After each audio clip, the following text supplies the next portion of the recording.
Hello guys, आज हम देखेंगे आर डी शर्मा के बुक्स एक्सरसाइज 4.5 का क्वेश्चन नंबर 18 वाला क्वेश्चन। इस क्वेश्चन में आप देख रहे होंगे कि क्वाड्रेटिक क्वेश्चन दिया गया है और बताया गया है कि इसके रूट्स कैसे हैं, रियल है। लेकिन रियल के साथ साथ इक्वल तब होंगे जब a equal to B equal to C होगा, यही हमें प्रूफ करना है। तो किसी भी क्वाड्रेटिक इक्वेशन का रियल और इक्वल कब होता है, ये सबसे पहले हमें पता होना चाहिए, और ये किस पे डिपेंड करता है ये भी पता होना चाहिए। तो ये कैसे पता चलता है? डिस्क्रिमिनेंट की वैल्यू से।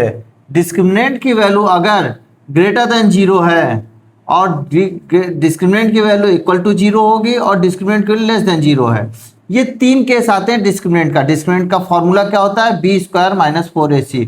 ये कहाँ से आता है? ये आता है quadratic equation A X square plus B X plus C equals to 0। ये क्वाड्रेटिक इक्वेशन होता है। यहाँ से बी स्क्वायर माइनस 4ac की वैल्यू अगर ग्रेटर देन 0 है तो इस क्वाड्रेटिक इक्वेशन का रूट्स कैसा होगा? रियल होगा, साथ ही साथ डिस्टिंक्ट होगा। क्लियर है? अगर इक्वल टू 0 हो गया तो रियल होगा और इक्वल हो जाएगा। अगर लेस देन 0 है तो रियल ही नहीं होगा। क्लियर है? अब हमसे कहा है रियल होगा साथ ही साथ इक्वल होगा, मतलब हमें इस वाले केस पे बात करना है। इस क्वाड्रेटिक इक्वेशन का जो हमें दिया गया है इसका डिस्क्रिमिनेंट, या हम यूं कहें हम लोग बी स्क्वायर माइनस 4ac की वैल्यू क्या होगी? 0 होगी। और 0 कब होगी? जब हम a equal to B equal to C करेंगे। क्लियर? यही हमें प्रूफ करना है। इसका डिस्क्रिमिनेंट निकाल करके a equal to B equal to C रख देंगे। अगर d की वैल्यू 0 हो जाती है तो हम क्या कहेंगे कि a equal to B equal to C पर डिस्क्रिमिनेंट इसका 0 हो जा रहा है। हैंस इसके जो रूट्स हैं वो कैसे हैं? रियल एंड इक्वल हैं। क्यों? क्योंकि इसके जब ये 0 होता है तो रूट्स कैसे हो जाते हैं? रियल है, इक्वल। ठीक है, तो हम इस तरह से हम कह सकते हैं किसी भी क्वाड्रेटिक इक्वेशन का अगर हम डिस्क्रिमिनेंट निकाल के 0 प्रूफ कर दें या निकालें, अगर उसका डिस्क्रिमिनेंट 0 आ जाता है तो हम ये डायरेक्ट कह सकते हैं कि उसके रूट्स कैसे होंगे? रियल और इक्वल। यही केस हम इसमें करने वाले हैं। तो सबसे पहले इसको हम क्वाड्रेटिक फॉर्म में तो बनाएंगे। ये देखिए, ये जो दिया हुआ है क्वाड्रेटिक इक्वेशन, ये क्वाड्रेटिक फॉर्म में नहीं दिया हुआ है, मतलब इस फॉर्म में नहीं दिया हुआ है। A X square plus B X plus C, इस फॉर्म में हमें बनाना पड़ेगा पहले।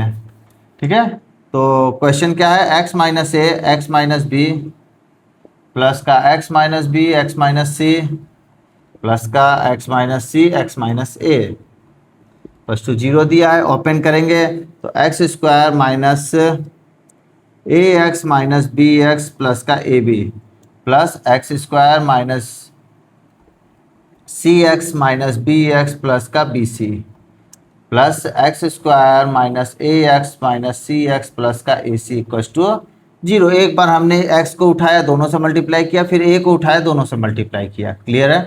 तो यहाँ से देखिए x square x square x square, 3 बार एक्स स्क्वायर है तो हम क्या लिखेंगे? 3x square. अब उसके बाद दिख रहा होगा आपको ax, फिर यहाँ से ax, 2 बार ax है तो माइनस 2ax। bx देखिए एक बार, ये 2 बार, 2 बार bx भी है तो माइनस 2bx। और cx देखिए क्या, एक बार और ये एक बार तो माइनस का 2cx। उसके बाद बचा क्या? देखिए ab bc ca plus ab plus bc plus ca equals to 0। ये हमारे पास आया। तो क्वाड्रेटिक इक्वेशन क्या बना? 3x स्क्वायर माइनस का 2 कॉमन ले लीजिए तो a plus B plus C X plus का ए बी प्लस का बी सी प्लस का सी ए इक्वल्स टू 0।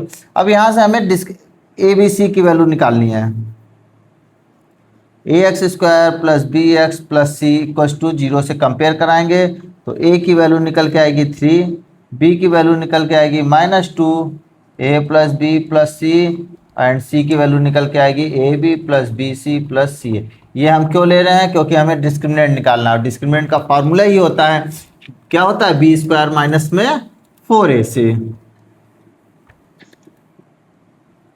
तो डिस्क्रिमिनेंट की वैल्यू का फॉर्मूला क्या है? B square minus 4ac।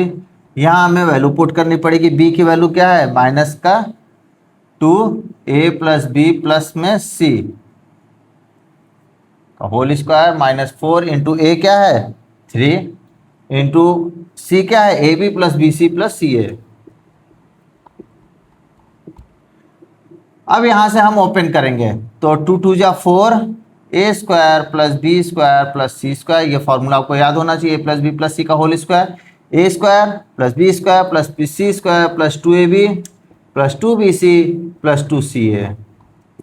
यहाँ से माइनस का 12ab माइनस 12bc माइनस का 12ca, तो यहाँ से क्या आया 4a square plus 4b square plus 4c square plus का 8ab प्लस का 8bc प्लस का 8ca माइनस का 12ab माइनस का 12bc माइनस का 12ca।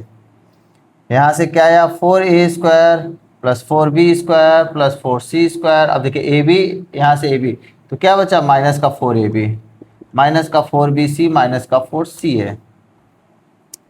अब आपको दिख रहा होगा यहाँ से 4 कॉमन है, तो एक कॉमन ले लिया, A square plus B square plus C square minus A B minus B C minus C A. यहाँ से डिस्क्रिमिनेंट की वैल्यू ये आ गई। क्लियर है? ऊपर लिख देते हैं, डिस्क्रिमिनेंट की वैल्यू हमारे पास क्या है 4a square plus B square plus C square minus A B minus B C minus C ए।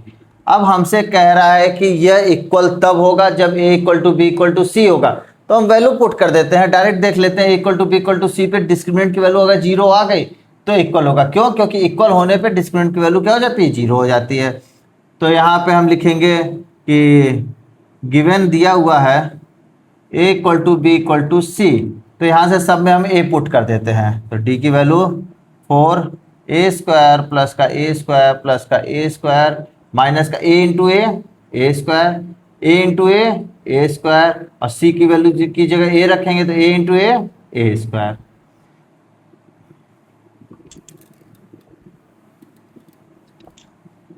तो यहाँ से देखिए क्या आया 4 3a स्क्वायर माइनस का 3a स्क्वायर, दोनों कट गया, यहाँ से 0, d की वैल्यू 0, हैंस d की वैल्यू 0 आ गई। इसका मतलब क्वाड्रेटिक इक्वेशन के रूट्स कैसे हो गए? इक्वल हो गए।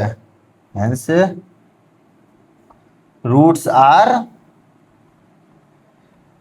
Real and equal. क्लियर है? क्यों? क्योंकि डिस्क्रिमिनेंट की वैल्यू 0 आ गई, डिस्क्रिमिनेंट की वैल्यू 0 पे रूट्स कैसे हो जाते हैं? Real and equal. क्लियर है? आई होप आप लोग को बहुत अच्छे से समझ में आया होगा। Thank you guys.